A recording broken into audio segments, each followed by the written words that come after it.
Jaap and Teute for organizing this talk, giving us all the opportunity to listen to David Anderson talking about evolutionary change management. My name is Lilian Mateu. I am based in Barcelona, Spain. I am a lawyer and I have been working in the legal industry for more than 25 years now.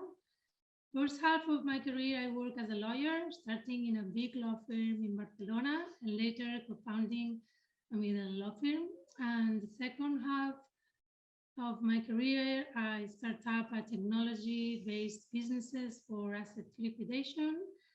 And I also have the opportunity to work outside the legal sector in some projects and companies. For the last 5 years, I've been working as a consultant in management for legal services firms in different areas. And now I'm focused and specialized in evolutionary change management, training the Kanban method in the legal sector and coaching teams and organizations to help them to implement it following the Kanban maturity model. So today I have the pleasure to introduce you to David Anderson and talk with him. David is an innovator in management and leadership thinking, originally from Scotland, where he worked for IBM. He spent almost 20 years in Seattle, USA, working for Motorola, Microsoft, and another Bill Gates company, Mauvius. Now he's based in Bilbao, Spain, with a second office in Western Austria near Innsbruck. And David has been focused on looking for a new way to view and interpret the world, to improve quality on management, leadership, and decision-making for 21st century service professional businesses. And he has been developing an evolutionary change management model. So he's the chairman of the David Anderson School of Management and trains professionals from all over the world on management and leadership development. David is also the author of 6 books, pioneer of the Kanban method, the enterprise service planning, the Kanban maturity model, and the fit for purpose framework. He founded Kanban University in 2011, and he is the leader of the Kanban movement and also the CEO of the Mauvius group. Hi, David. So let's start. The pace of changes in the world is accelerating, right? We are changing our social behaviors, how we interact, how we consume goods, services, the way we solve problems, how do we work, and we can even imagine what's next, right? But however, in the legal industry, changes are being slow. The way in how law is practiced and how people find legal advice, or the type of services that are delivered, the way individually lawyers, legal professionals manage work, and even how teams organize, or how clients' problems are approached and needs are solved. So, and I also want to refer to business models, companies' structures, leadership, and management styles. So for many years, the legal industry has been growing a lot. However, I think a wide-scale adoption of technology is taking time to gain traction. Although COVID maybe has caused a disruption point, we're not still seeing a deep transformation, see? So everything seems back to normal. But now for all of us, it's clear that changes don't happen fast. They don't happen easily. So the legal world is facing a global challenge, which is embracing technology and all the needed change that come with it to evolve and reinvent legal services and businesses. So today we will be talking with David about how evolutionary change management model can help us, the industry, the legal industry, to move forward faster. So we will try to give a bit of a recipe on how to embrace and face changes to innovate in legal services. So we are live in LinkedIn. We have LinkedIn space comments. So if you want to post any questions, at the end we will have like 5 minutes or so and try to answer some of your questions. So David, my first question would be, in what ways do we need to think differently, or on what we should be focusing in this scenario? Well, first of all, good evening and greetings from the Basque Country. Thank you for inviting me. It's a pleasure to be here, and I've been looking at this problem of how we manage 21st century businesses really for the last 20 years or so. So professional services, knowledge worker businesses, so it could be IT related stuff, or it could be pharmaceutical drug discovery, or managing an advertising agency, some sort of creative business or market research company. And people have applied the thinking that I've used in human resource departments and finance departments and legal departments and companies. Now, with people like Lilian, we're seeing them apply it wider to legal services. So in what ways do we need to think differently? That was the question. Well, historically, this isn't news to anyone that legal services have been billed by the hour, and the focus has really been on individuals and how many hours they're spending working on something and keeping those people busy. And that there's been a focus on the hours spent working, how long it took to complete a task or a project, and that's how much we would bill. And if we keep the people busy, then that's the most efficient way to be the most profitable business. And that really has to change. We need to focus more on managing the work rather than managing the individuals. That we need to recognize that when a customer asks us for something, they care about when we get it. When will I get the thing I've asked for? How long is it going to take?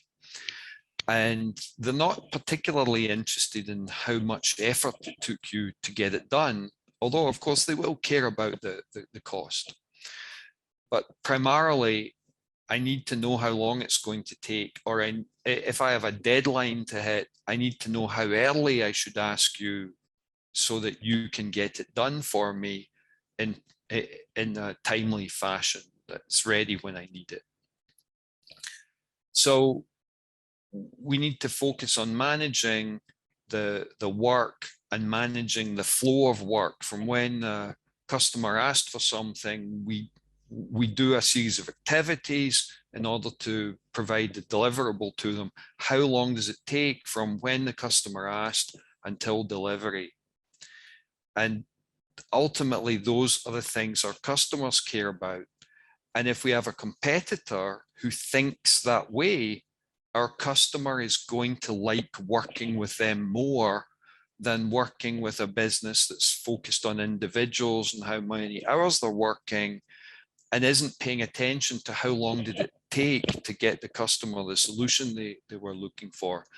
And that's as true whether you're in something like drug discovery, or whether you're in finance or legal work, or professional services like advertising agencies developing ad campaigns and so forth. And to get an understanding of how badly broken this is, we all lived through the pandemic in the last couple of years, and we're all incredibly grateful that vaccines were developed in an incredibly short period of time, approximately 10 months.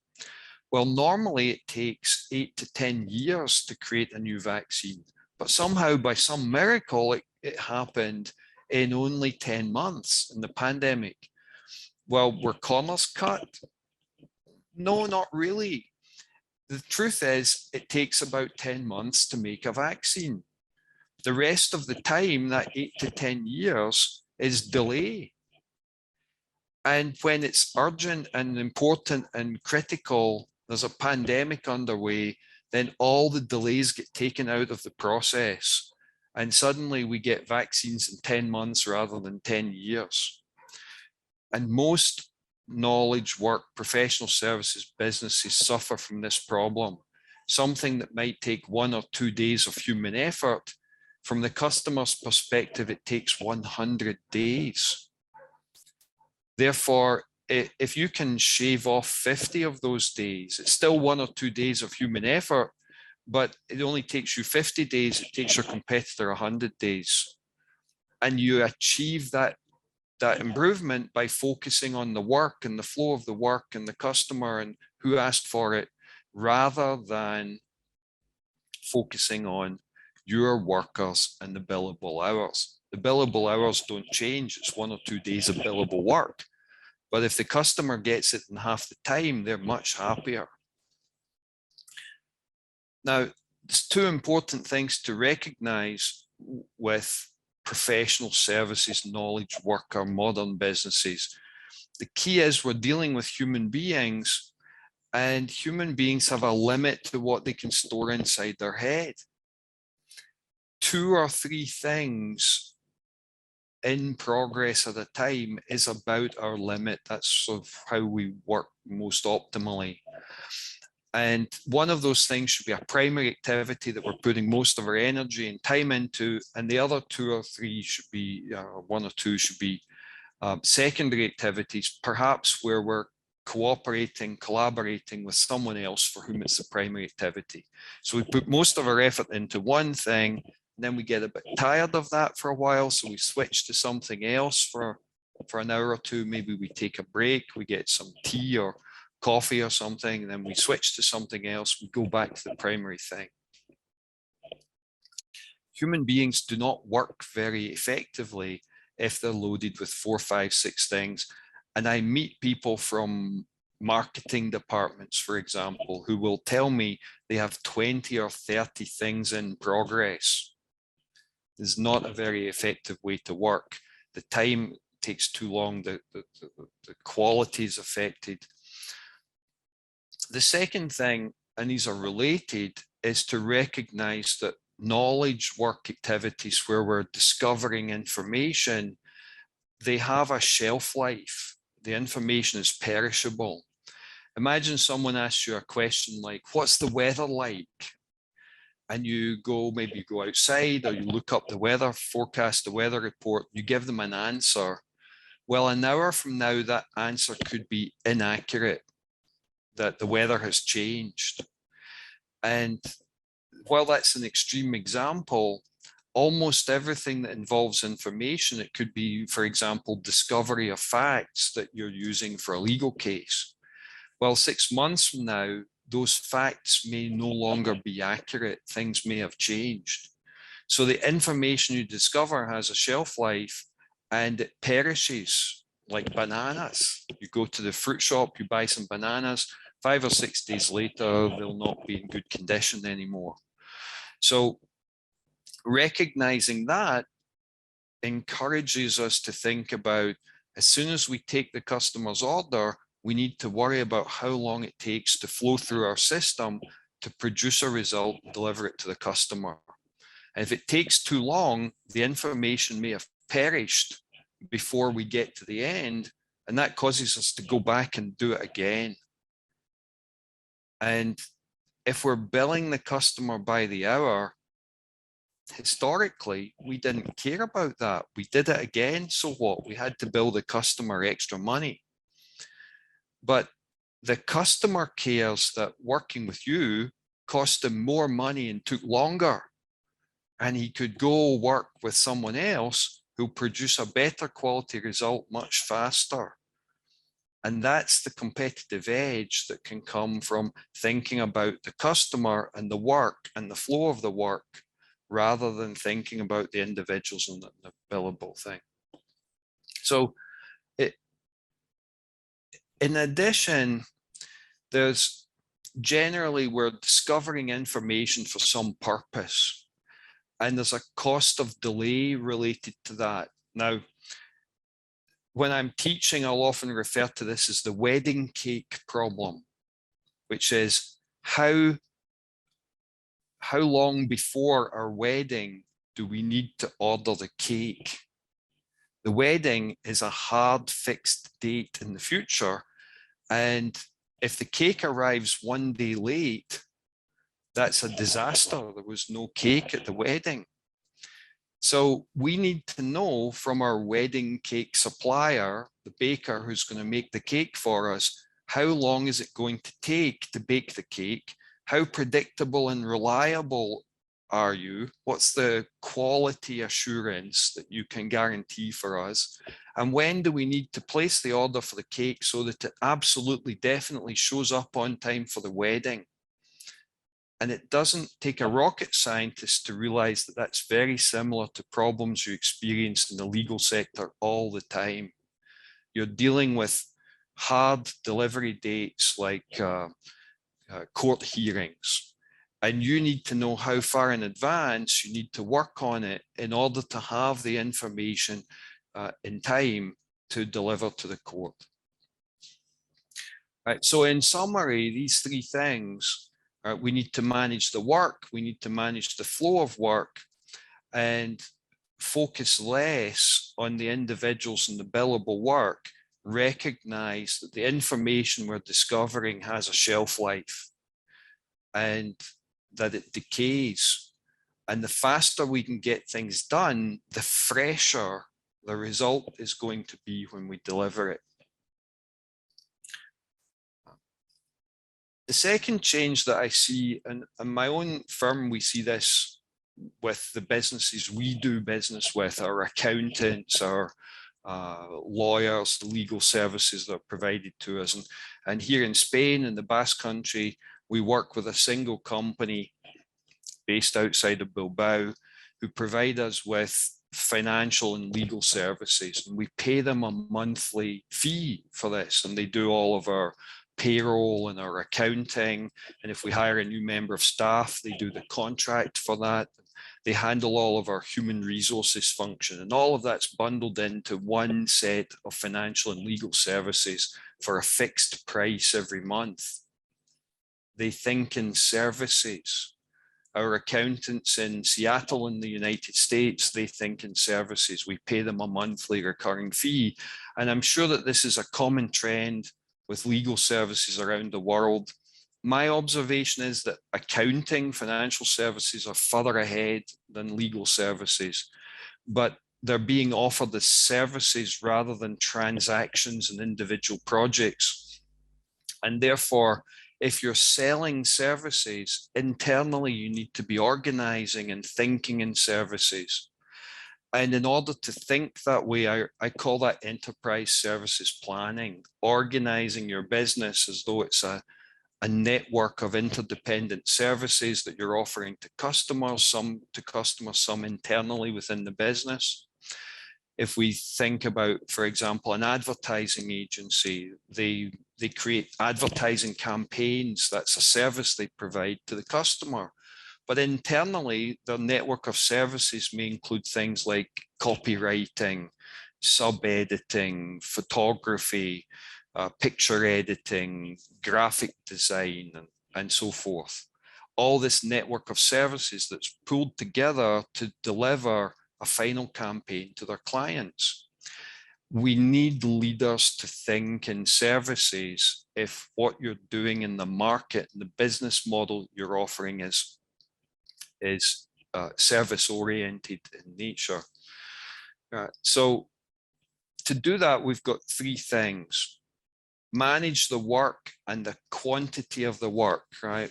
Chemical computer inside, 2 or 3 things is the limit per person. Focus on the flow of the work and think in services. So manage the work, limit the WIP, focus on the flow of the work, think in services. Those are the big shifts and how leaders of service, professional services, 21st century businesses need to be thinking. Thank you, David. So yeah, we have to do this shift on how do we think and how do we approach services organizations and to work different and to do less things at the same time, focus on workflow, right? And less focusing on being always busy professionals. But this is not easy. People, individuals, and organizations resist to it. It's a big shift. It's a big change. So how do we overcome this resistance from people and organizations? So of course, it is a good question. It's easy to say, you shouldn't do this thing you've been doing for 300 years, you should do this other thing instead. And not just leaders are going to find that challenging. The people who are being asked to change their behavior, the way they're working, the way they're organized, they're not going to like it. The first thing we should realize is people don't resist change, they resist being changed. Right? That we experience changes in a very personal and emotional way. We experience all social and organizational changes personally. And this concept's understood in a branch of science known as social psychology, sort of the confluence of sociology and psychology, the study of how individuals experience social change. And changes affect us personally because they might affect our identity, who we are, our job title, our position in an organization, or they might affect our purpose and the meaning of our contribution. And those changes we feel emotionally affect potentially our dignity, our social status or rank within the organization, how we receive recognition, and whether or not we're gaining respect and being recognized for our contribution. That social organizational changes, therefore, have this potential to affect our self-esteem and how we feel about ourselves, and whether we're motivated to get out of bed in the morning and show up for work. That any changes to the organization that affect us socially, they're going to meet with resistance. That potentially our confidence can be affected if we're being asked to change the way we do things, the skills we've developed, the tools we use that we have some mastery over. If they're changing, we're going to worry that makes us look incompetent. And consequently, others will not respect us as much. We won't get so much recognition. The way we're viewed in the social group will be diminished. And we're afraid of that. We fear that to be seen as incompetent. All of these things come together to create this resistance. So social psychologists, they refer to this concept of structural change. Whenever we alter something that changes the social order, that structural change, or sometimes dramatic social change, or DSC. And when we have that, when we're introducing something that's structural or dramatic social change, it will meet with resistance from most of the human beings in the organization for all those identity, purpose, competence related things that affect their dignity, their status, their recognition, and so forth. So any structural change is going to invoke fear, anxiety, and resistance. Yeah, but David, then if resistance is part of human condition, it's about how our brain works, our emotions, about emotions and after decision-making system, then is it inevitable. So if social and organizational changes affect us personally, so how do we do it? Which is the correct approach to change? How we should implement all these changes? So clearly we're dealing with human beings, and the human condition is such that we don't like structural social change. We're going to resist it. However, the saying that I used earlier, people resist change, they don't resist being changed. It's a quote from management scientist Peter Senge, who wrote a famous book called The Fifth Discipline, which encouraged leaders to think in systems, to think about their organization as a system that's capable of delivering on some purpose. And we don't resist change, but we resist being changed. How do we interpret that? Well, imagine you give your teenager a new smartphone. You upgrade their iPhone, for example, to version 13. You give it to them. It's a change. Do they resist? You've got teenagers. Do they resist a new iPhone 13? Of course not. No.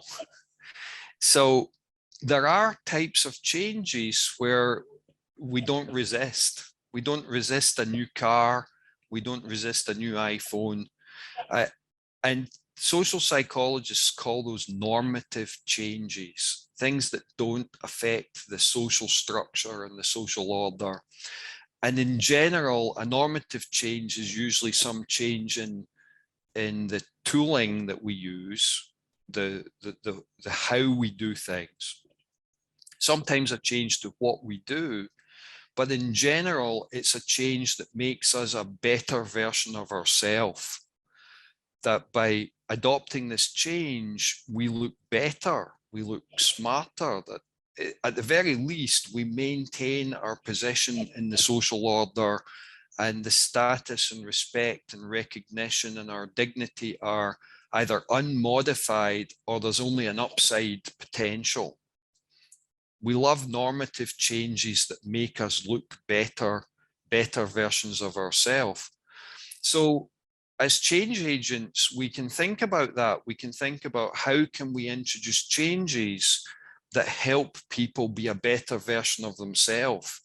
It's not a new you, it's a better version of the existing you. And we can make a lot of progress with change using that approach. And then when we've exhausted that approach, then we have to deal with the issue of human resistance. And there are times where we need to make structural social changes, dramatic social change, but that should come as a last resort, not a first resort. We can be smart about how we introduce change. Now, normative changes, they can still create a secondary effect that causes social change. Most of us on this call are probably old enough to remember when we didn't have smartphones, about 20 years ago or so, when I used to work in the telecom business. And we had what were called feature phones, and they came in two main formats: the candy bar format, famous with Nokia, and the flip phone format, famous with Motorola. So we had a feature phone, and it was a candy bar or a flip phone, and we used it to do voice calls and text messaging. And then Apple came along with a smartphone with a touch screen, and smartphones enabled us to do voice calls and text messaging. So it was still a phone, but it could also do applications. But the applications were like an extra bonus feature. Now we can download applications, and perhaps that enables us to do things like check the weather before we leave home. But gradually the application developers get more creative and they pull in location-based services. And then we're using location-based dating applications. And the next thing that happens is social change occurs. I'm sitting in a Starbucks and there's some group of college-age kids behind me, and one of them stands up and he announces to the group, "I've got to go now. I have a Tinder date." He doesn't say, "I'm going on a date and I need to leave." It's some special category of thing called a Tinder date. That social change has happened as a consequence of the applications on the phone, but nobody resisted that change because it was just a phone when it first appeared. So normative changes can drive social change in an emergent manner, but they don't meet with resistance because initially they're just normative changes. Okay, so at the end, talking about technology and how it will can be embraced into the legal services in the way you were explaining. How can really technology help in this shift? Yeah, it's a good point just to summarize, right? That we need to focus on work and let workers self-organize around it. That communicate who's asked for it, what it is. Hopefully our professionals know what to do and they get on and they do it. And focus on the flow of work and shrinking the time. Can we take 10 years to make a vaccine down to 10 months? Can we take 10 months to prepare legal filings for a court case down to 10 weeks? Those kind of things, by eliminating the delays and therefore improving the customer experience. And we need to think in services. And to do that in a way that doesn't involve us reorganizing our businesses into some service-oriented units, that's going to meet with resistance. That's structural, dramatic social change. So what's the normative way to encourage thinking and operating in services? You encourage existing functional units in your business to cooperate and collaborate together. You define the service, and the service is customer oriented, and that service will need to flow through different units within your organization. You need to encourage those units and the people working in them to cooperate and to collaborate together in the name of delivering a service to the customer. So we focus on driving cooperation and collaboration, and the people who cooperate and collaborate, they're better versions of themselves. We love you more for cooperating and collaborating with your colleagues from across the company. And the customer experience is great service delivery, and you didn't have to reorganize the company to make it happen. And hence, nobody resisted. Yeah, right. So this is a new way to think in the legal service or for any organization in services, professional services. But really, do we have like a method, a formula to introduce all this new system thinking? And how do we do it? How do we can introduce this slowly in a company, in a team or organization? Like, could you brief a little bit, which are the keys or the formula for evolutionary change management model? All right, so of course we have thought about this, right? To drive evolutionary change, just like any evolutionary process, we need a capability to be adaptive, and we need adaptive, disruptive leadership. We need leaders in an organization who are not willing to accept a nice, steady equilibrium, a peaceful equilibrium. They're willing to disrupt that, to disrupt the status quo and make their people a little uncomfortable and catalyze adaptation, and do that on a regular basis, operating the business, because we recognize that the environment around us is changing, it's moving, and therefore if we're not changing and adapting, we're almost certainly going backwards from a business perspective. So we recognize that the external environment's changing. We need to drive, we need to make our organization wired such that it's capable of mutating, evolving, adapting. And we have a pretty simple formula for making that work. And it is closely related to the sports coaching model. So regardless of the sport, if it's a mature, well-developed sport, coaches have a playbook that enables them to take little tiny kids and develop them over a period of years to be competing in world championships or Olympic games at the highest level, professionally or amateurly, whichever the sport might be. And they're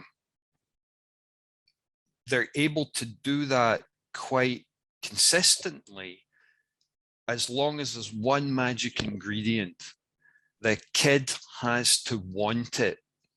They have to be motivated to want to keep pushing from one level to the next until they get the whole way to world championship contender.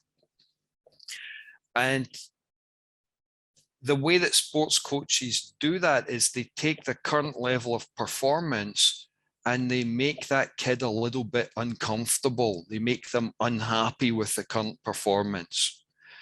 And then they teach them some new skills, some new capabilities. And perhaps they do that in an environment where it's quite safe to fail, that if they fall over, they won't hurt themselves. And with enough practice, they stop falling over, and then they can do it in competition without the safe environment any longer. And if they're, for example, like my kids were gymnasts, and my older daughter was really quite a good gymnast at one point in time. And every year she was being taken from the current level to the next level, and the next level was scary. And she could hurt herself doing that. But with the right coaching and the right environment, it's safe to fail until you're in competition, and you don't do the competition until you have the confidence to do it without failing. So we can take that model and apply it in an organization, and we can say, okay, you're in a nice, comfortable, peaceful equilibrium, but that means you're going backwards from a business perspective. We need to inject some stress in this environment and make you uncomfortable. And we teach people how to do that. We teach managers and leaders how to do it in an appropriate way, because if you stress the organization too much, you break it. Just like the gymnastics coach who stresses the little 8-year-old girl too much. And at the end of the session, she's running off the floor crying, "Mommy, mommy, I hate gymnastics. I don't want to go back again." So we want just enough stress to make people uncomfortable, but not enough stress to break them.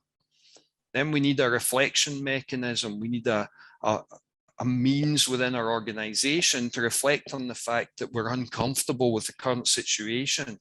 What's causing that problem? What can we do about it? Can we postulate? Can we hypothesize about changes we could make that would be improvements? And then there needs to be an act of leadership. There needs to be someone with the courage to say, let's do something about it. We know there's a problem. We know that our current performance is unsatisfactory. We've got some ideas what to do about it.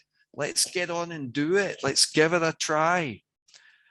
And with those things, and properly guided, there's a pretty good chance what we're trying is going to work. And then we get better, and then we repeat that cycle. So it seems this cycle, it's evolutionary and it never ends. It has no an end point. So managers in legal sector sometimes ask me, how long is it going to take us to implement this model?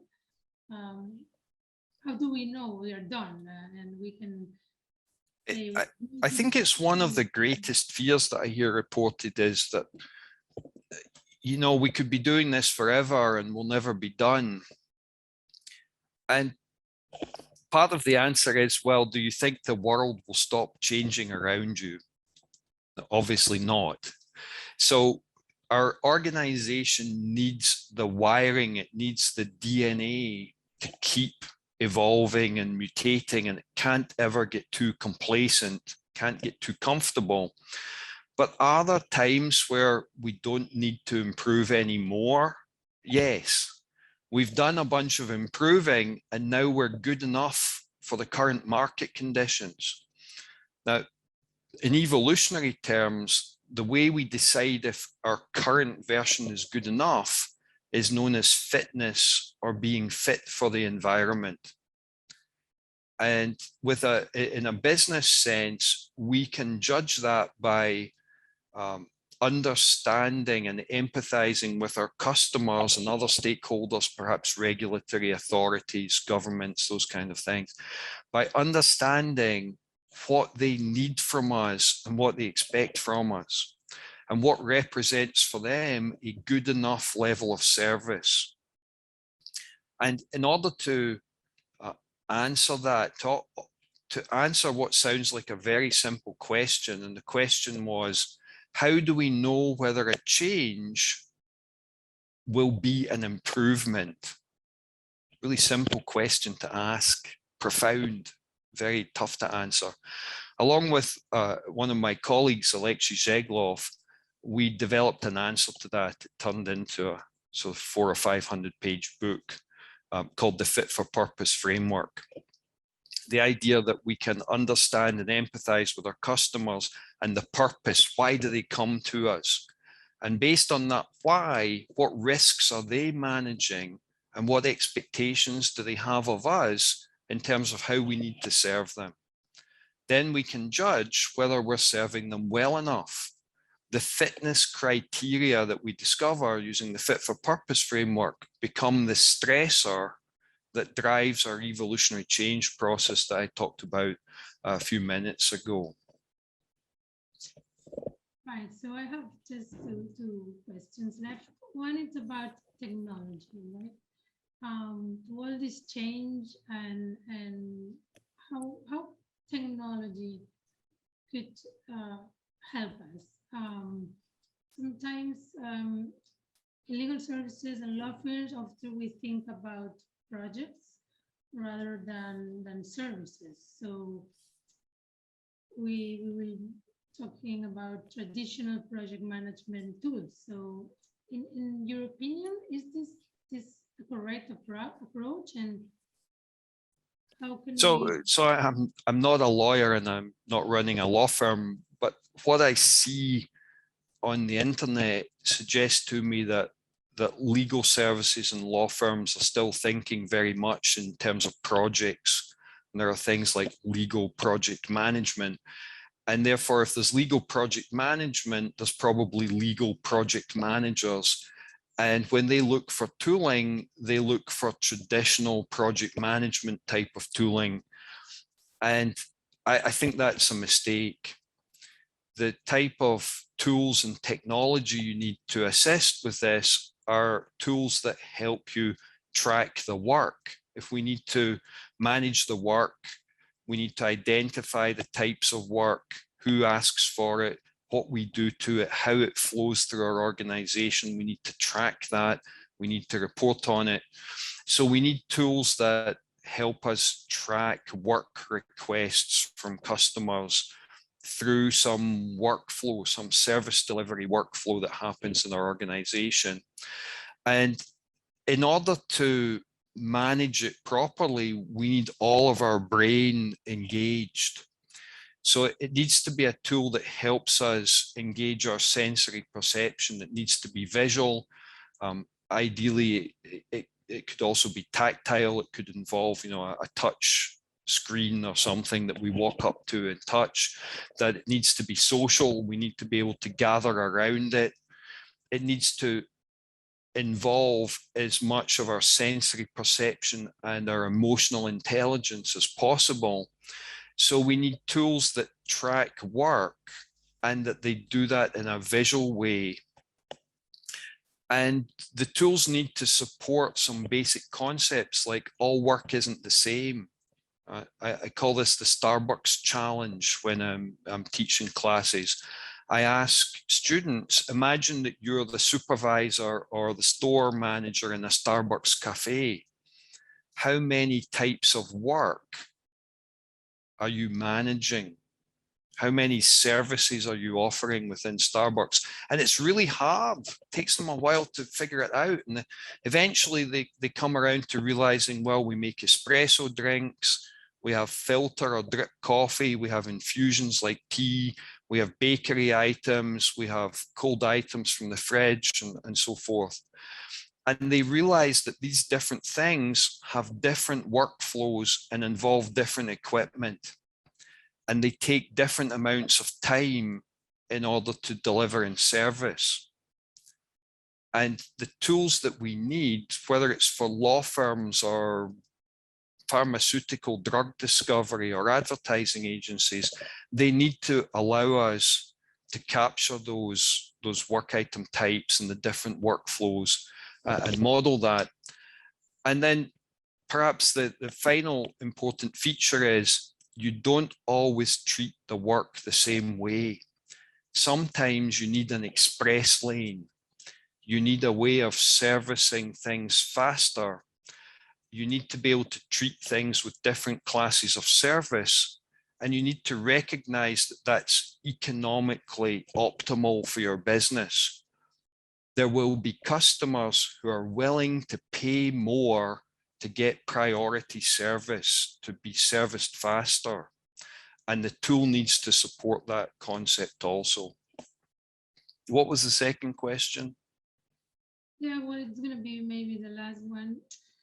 So I would like to go talking about people again, right? Because we are professionals and at the end we are people. So all these changes as leaders and managers, how can we do it in a way that we can create nice places to work? So one of the biggest challenges we have in legal industry and also others, it's getting people motivated and engaged in the organizations. How can we? Of course, employee motivation comes up everywhere, doesn't it? It's all over LinkedIn. You should be focused on that. There's a famous saying that people join your business, they sign up to your mission or your purpose, but they leave their manager.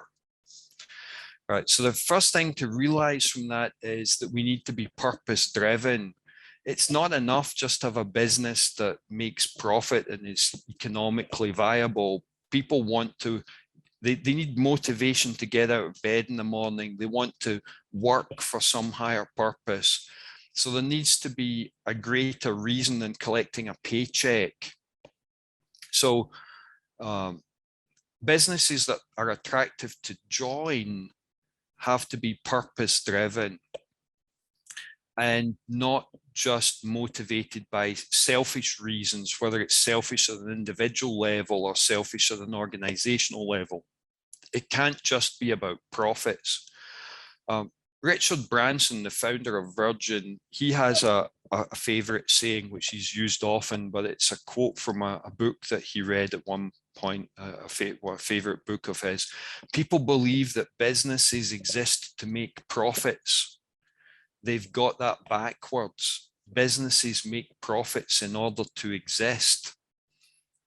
In other words, the profit is the thing that enables us to keep going, to survive and to thrive and to deliver on the vision, the mission, the purpose that we created the organization for in the first place.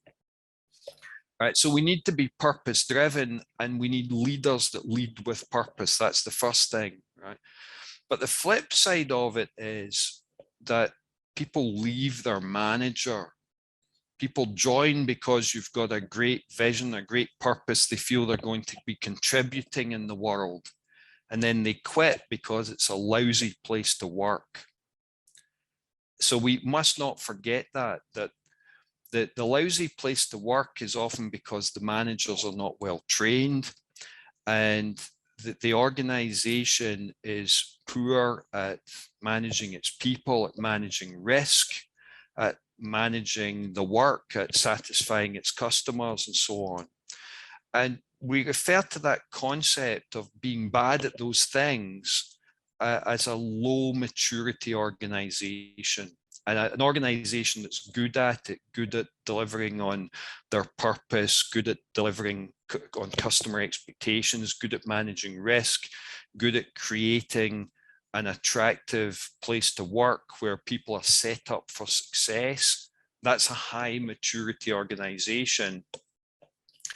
And employees love to work in high maturity organizations. Together with another collaborator, Teodora Bojeva, who lives very close to here, about 8 kilometers out to my left, she and I developed an organizational maturity and leadership maturity model, and then we mapped it all to some of my other work, the Kanban method and some other things.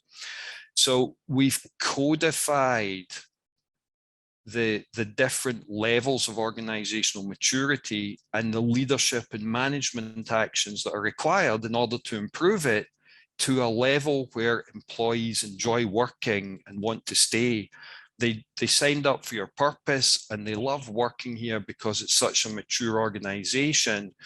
And those things together create this, not just employee engagement, but the loyalty that they stay and help you continue to improve and deliver on the mission. Organizational maturity really matters, and you must pursue it as an organizational strategy. Developing your managers, developing your leaders, developing the organizational maturity to the point where you have a great place to work, everyone wins. Customers win, they get great service. Other stakeholders are happy with whatever you need to do with regulations. Owners are happy you're running a profitable, economically sustainable, robust business. Your employees love working for you. Managers love working there because they get to feel successful. Everyone's a winner. So we need to lead with purpose and pursue organizational maturity. And that's how we retain and motivate the great employees that we need to have and keep. Thank you, David. So, well, we're almost 8 here in Spain.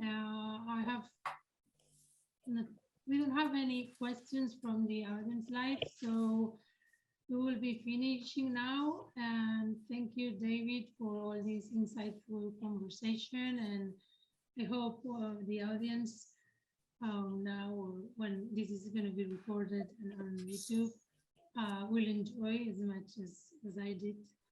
And thank you all of you who have been following us live. And we hope we can see you soon on another upcoming Global LegalTech talks. Thank you, David. Thank you.